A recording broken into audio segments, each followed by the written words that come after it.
मेरा नाम अशोक कुमार है। ये मेरी माताजी हैं विद्यावती।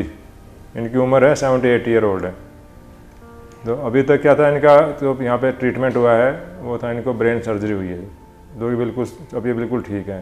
पर स्टार्टिंग में जब ये नहीं आई थी उससे पहले इनको बहुत सारी प्रॉब्लम थी। इनका एक हाथ एक पैर राइट साइड का बिल्कुल भी काम नहीं कर रहा था, ना कुछ बोल पा रही थी, ना सो नहीं पाती थी, पूरे दिन बैठी रहती थी, पूरी रात दिन सो नहीं पाती थी।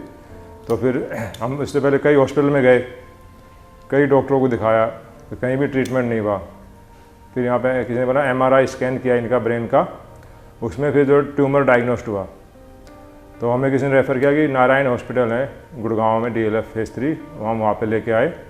वहाँ पे हमने सारे टेस्ट वगैरह करवाए तो उसमें भी वही डायग्नोस्ट हुआ। जो ट्यूमर है वो लगभग 7 सेंटीमीटर का ट्यूमर है, जो कि दिमाग को एक तरफ से उसने बिल्कुल जो है दिमाग पे प्रेशर बनाया हुआ है, अंदर स्वाइलिंग है ब्रेन के अंदर, और इनका जो है सब सर्जरी ही एक ट्रीटमेंट है।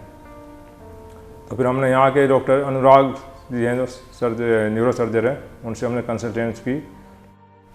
विद्यावती जी के घर वाले मेरे पास करीब 1 महीने पहले आए थे और उन्होंने बताया कि माताजी जो करीब 78 ईयर्स की हैं, करीब पिछले 6 महीने से उनको हाथ पैर की कमज़ोरी थी और चलना उन्होंने बंद कर दिया था और पिछले 4-5 महीने से बिल्कुल पलंग पे थी।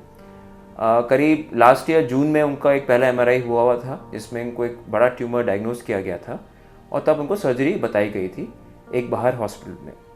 लेकिन उनको डर था कि इस एज में हम ऑपरेशन कर सकते हैं कि नहीं कर सकते हैं, क्या रिज़ल्ट होगा, क्या माताजी ऑपरेशन झेल पाएंगे नहीं झेल पाएंगे। तो वो बड़ी मुश्किल से मैंने समझाया, काफ़ी टाइम देके समझाया कि ऑपरेशन के बिना इनको ठीक होना पॉसिबल नहीं है। 6 महीने से वो दवाई करके वेरियस चीज़ों से इलाज करने की कोशिश कर रहे थे लेकिन कोई फ़ायदा नहीं हुआ था और माताजी पलंग पे ही रह गई थी, हाथ पे चलने बिल्कुल बंद हो गए थे, तो उनकी क्वालिटी ऑफ लाइफ बहुत बुरी हो गई थी। तो जनवरी में पहली बार आए 1 महीने करीब पहले, उसके बाद बात करने के बाद फिर वो माताजी को लेके आए, उनसे मैंने बात की।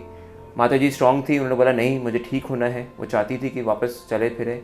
और इवन तो उनकी एज ज़्यादा थी लेकिन उनको ऐसी कोई ज़्यादा परेशानियाँ नहीं थी, ना वो डायबिटिक थी, ना उनको कोई हार्ट की कोई मेजर प्रॉब्लम थी। काफ़ी कन्विंस करने के बाद उनको घर वालों को कन्विंस किया गया सर्जरी के लिए। हमने प्लान किया कि हम इनकी पूरा उनका मेडिकल चेकअप किया गया, हार्ट का चेकअप किया गया और सब चीज़ों की फिटनेस के बाद उनको सर्जरी का प्लान किया गया। अगर उनका MRI देखें, ये उनका MRI है ब्रेन का, तो ये हमें सफ़ेद चीज़ दिखाई दे रही है। ये सफ़ेद जो दिखाई दे रहा है ये पूरा एक ट्यूमर है, इसको हम मेनिंजोमा बोलते हैं, ब्रेन ट्यूमर है। और आपको देखना है कि काफ़ी बड़ा ट्यूमर है। और इनकी केस में क्या हुआ था कि ट्यूमर समय के साथ धीरे धीरे हड्डी से भी बाहर निकल आया था। अगर हम ट्यूमर देखें तो ये पूरा ट्यूमर है, ये पूरा सफ़ेद यहाँ पे ट्यूमर है और ट्यूमर यहाँ पे हड्डी के थ्रू हड्डी को भी छेद करता हुआ बाहर आ गया था और खाल के नीचे तक आ गया था और माताजी को देखने में भी खाल के नीचे ट्यूमर फील हो रहा था।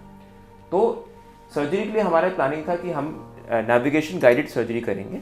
इसमें बेसिकली जैसे आजकल लोग हर जगह गूगल मैप यूज़ करते हैं रास्ता देखने के लिए, हम पर एक मशीन होती है जिसमें हम देख सकते हैं कि बाहर से कि ट्यूमर कहाँ से कहाँ तक फैला हुआ है। इससे हमारे चीरे छोटे हो जाते हैं और हम कम ब्लड लॉस, कम कॉम्प्लिकेशन से सर्जरी कर सकते हैं। फिर हमने 4 दिन पहले माताजी को सर्जरी के लिए लिया, पूरे मेडिकल चेकअप के बाद, पूरी फिटनेस के बाद। और सर्जरी के दौरान थोड़ी कठिनाइयाँ ये आई कि ट्यूमर हमारा दिमाग खोपड़ी के हड्डी के बाहर तक आ चुका था, तो थोड़ा उसको हमें जगह बनानी पड़ती है। लेकिन सर्जरी अच्छी हो गई और हम पूरा ट्यूमर निकालने में सक्सेसफुल हो गए। अगर हम इनके बाद का स्कैन देखें, ये जो हम MRI है यहाँ पे, ये सर्जरी के बाद का MRI है और अभी देखें तो यहाँ पे जो ट्यूमर दिखा था पहले वो पूरा का पूरा ट्यूमर निकल गया है। इनको हम इमीडिएट सर्जरी के बाद वेंटिलेटर से निकाल सके, इमीडिएट होश में आ गई और अब 4-5वें दिन अब घर जाने के लिए तैयार हैं। यहाँ आने से पहले जो मतलब इनको प्रॉब्लम थी जी, ये बिल्कुल भी चल फिर नहीं रही थी, बिल्कुल भी व्हील चेयर पर आ गई थी। हम पूरे दिन व्हील चेयर पर रहते थे, वहीं से बाथरूम जाती थी फिर बेड पर आ जाती थी। तो यहाँ पे आने के बाद डॉक्टर ने जब इनकी सर्जरी की है तो सर्जरी के बाद वे बिल्कुल ठीक हो गई एकदम, बिल्कुल कोई भी प्रॉब्लम नहीं, इनका हाथ पैर काम कर रहे हैं। और इनको जो डॉक्टर ने एडवाइस की, इनको भी फिजियोथेरेपी चलेगी कुछ दिन, ताकि बिल्कुल पहले की तरह चल फिर रही हो, खा पी रही हैं अब, और बिल्कुल अभी कोई प्रॉब्लम नहीं। लोगों में बहुत गलतफहमियाँ रहती हैं कि एक एज के बाद सर्जरी नहीं हो सकती है, अगर ट्यूमर कुछ हो जाए तो कुछ करने का फ़ायदा नहीं है, इनको हमें छोड़ देना चाहिए। जैसे इस केस में हुआ, पिछले 10 महीने से फैमिली सोच रही थी कि हम सर्जरी कराएं कि नहीं कराएं, ठीक होंगी कि नहीं होंगी, क्या वो सर्जरी से बच पाएंगी कि नहीं बच पाएंगी। और आज उनको लग रहा है कि हम ये पहले करा देते तो पेशेंट के लिए कितना अच्छा रहता। तो मेरी एडवाइस यही रहेगी कि सर्जरी से डरना नहीं चाहिए। आज की मॉडर्न साइंस काफ़ी एडवांस हो गई है।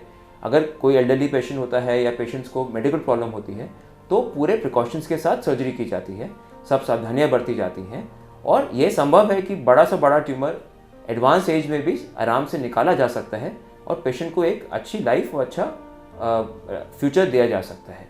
तो सर्जरी से डरना नहीं चाहिए, चाहे आप 50 के हों, 60 के हों, 70 के हों। अगर सर्जरी की ज़रूरत है तो डेफिनेटली अपने सर्जन से मिलिए। सर हमारे जो डॉक्टर थे जिन्होंने ट्रीटमेंट किया, डॉक्टर अनुराग गुप्ता जी हैं, न्यूरो सर्जन, तो उनका मैं बहुत तहे दिल से धन्यवाद करना चाहूँगा।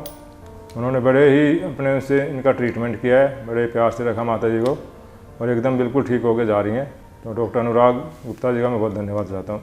यही कहना चाहूँगा जी, जो किनको और किसी को प्रॉब्लम है ब्रेन ट्यूमर की इस एज में, तो मैं चाहूँगा बिल्कुल हिम्मत ना हारे, इसका इलाज भी पॉसिबल है अगर आप सही जगह सही टाइम पे आ जाओ तो, और अच्छे न्यूरो सर्जन को दिखाओ।